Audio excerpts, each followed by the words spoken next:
আজকে আমি একদম নতুন একটি রেসিপি নিয়ে হাজির হয়েছি। ১ চামচ বেসন দিয়ে নিরামিষ পালং। এইভাবে আপনারা হয়তো কেউ কখনো খেয়ে দেখেন নাই, কিন্তু একদম নতুন। খেতে হয় কিন্তু দারুণ মজার। ভাত, রুটি, পরোটার সাথে আমি কিন্তু শাকগুলোকে বেশ ভালো করে বেছে ধুয়ে নিয়েছি। এখন আমি ছুরির সাহায্যে এই শাকগুলোকে ঝুরি ঝুরি করে কেটে নিব।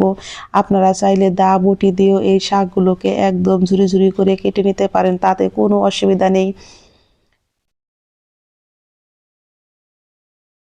আমি কিন্তু শাকগুলোকে বেশ ভালো করে ঝুরি করে কেটে নিয়েছি। আর আজকে আমি রান্না করব ১ চামচ বেসন দিয়ে এই নিরামিষ পালং।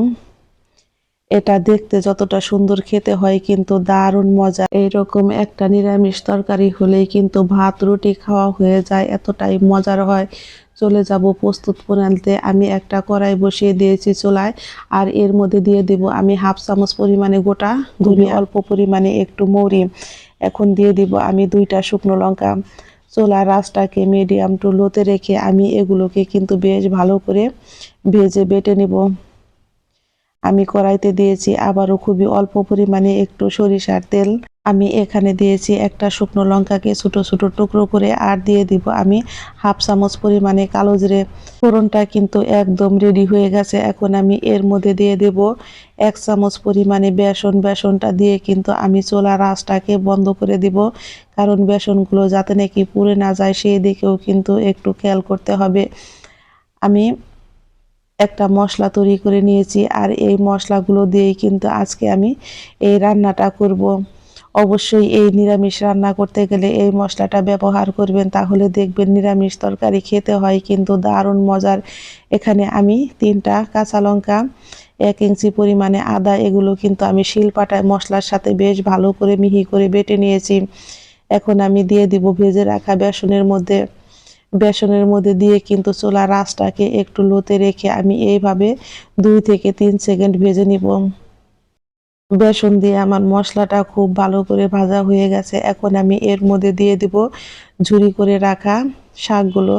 আর শাকগুলো দিয়েও কিন্তু আমি এখন চুলার আঁচটাকে বাড়িয়ে দেব। আর চুলার আঁচটাকে বাড়িয়ে দিয়ে কিন্তু আমি এখন শাকগুলোকে বেশ ভালো করে রান্না করে নেব।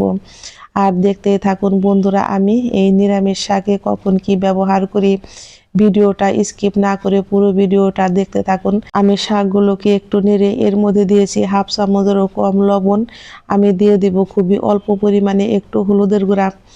এই শাকে কিন্তু খুব বেশি মশলা আমি ব্যবহার করব না, একদম হালকা মশলা দিয়ে কিন্তু আমি নিরামিষ পালং তরকারি রান্না করব।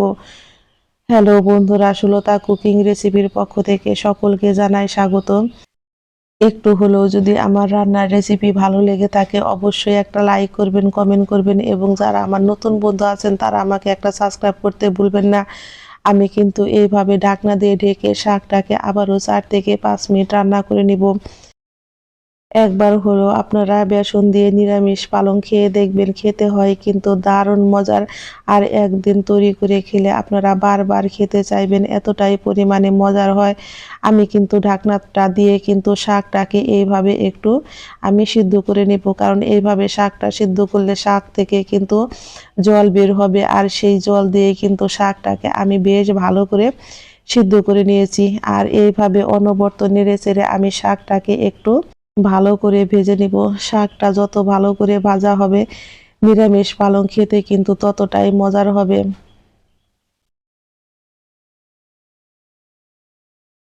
আমি কিন্তু চুলার আঁচটাকে বাড়িয়ে রেখেছি, কারণ লো হিটে শাক রান্না করলে শাকটা কিন্তু সাদা সাদা হয়ে যাবে, আর দেখতেও সুন্দর লাগবে না। এখন আমি দিয়ে দেব খুবই অল্প পরিমাণে একটু জল।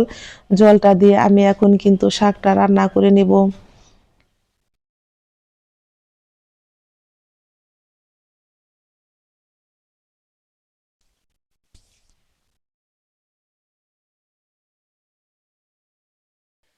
আমি আবারও ঢাকনা দিয়ে ঢেকে 3 থেকে 4 মিনিট এইভাবে রান্না করে নিব। আর ঢাকনাটি তুলে এখন আমি দিয়ে দিব বেশ কিছুটা পরিমাণে কাঁচা লঙ্কা। আর ঝালটা আপনারা আপনাদের পছন্দ অনুযায়ী খাবেন, কিন্তু আমার কাছে শাকে একটু ঝালটা বেশি ভালো লাগে, সেই জন্য আমি ঝালের পরিমাণটা একটু বেশি দেব।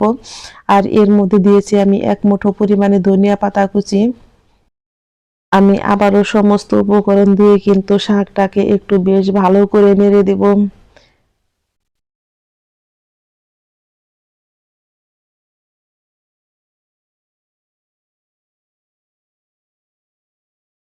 এখন আমি এর মধ্যে দিয়ে দিব খুবই অল্প পরিমাণে একটু চিনি। আপনারা যদি চিনিটা না খেতে চান তাহলে স্কিপ করতে পারেন। আমি চিনিটাও দিয়ে কিন্তু এইভাবে অনবরত নাড়তে থাকবো, আর নাড়তে নাড়তে দেখবেন যে শাকটা কিন্তু একদম ঘন হয়ে গেছে। তখনই বুঝতে পারবেন যে এটা আপনার একদম পারফেক্ট ভাবে হয়ে গেছে। আমার লবণটা একদম শাকে ঠিক আছে। আমি এখন চুলাই থেকে নামিয়ে নিব। আর দেখতেই পারছেন কতটা পরিমাণে ঘন হয়েছে। দেখতে যেমন সুন্দর হয়েছে, খেতেও হয়েছে কিন্তু দারুণ মজার। আমি চুলাই থেকে নামিয়ে গরম গরম ভাত রুটির সাথে পরিবেশন করব। সকলেই ভালো থাকেন, সুস্থ থাকেন। আমি আবারও ফিরবো নতুন নতুন কোনো রান্নার রেসিপি নিয়ে। আমার সকল বন্ধুদের জানাই আমি অসংখ্য ধন্যবাদ। ঝটপট তৈরি হয়ে গেল আমার 1 চামচ বেসন দিয়ে নিরামিষ পালং। সকলেই ভালো থাকবেন, সুস্থ থাকবেন। আমি আবারও ফিরবো নতুন নতুন কোনো রেসিপি নিয়ে। গরম ভাত দিয়ে খেতে হয়েছে বন্ধুরা দারুণ মজার।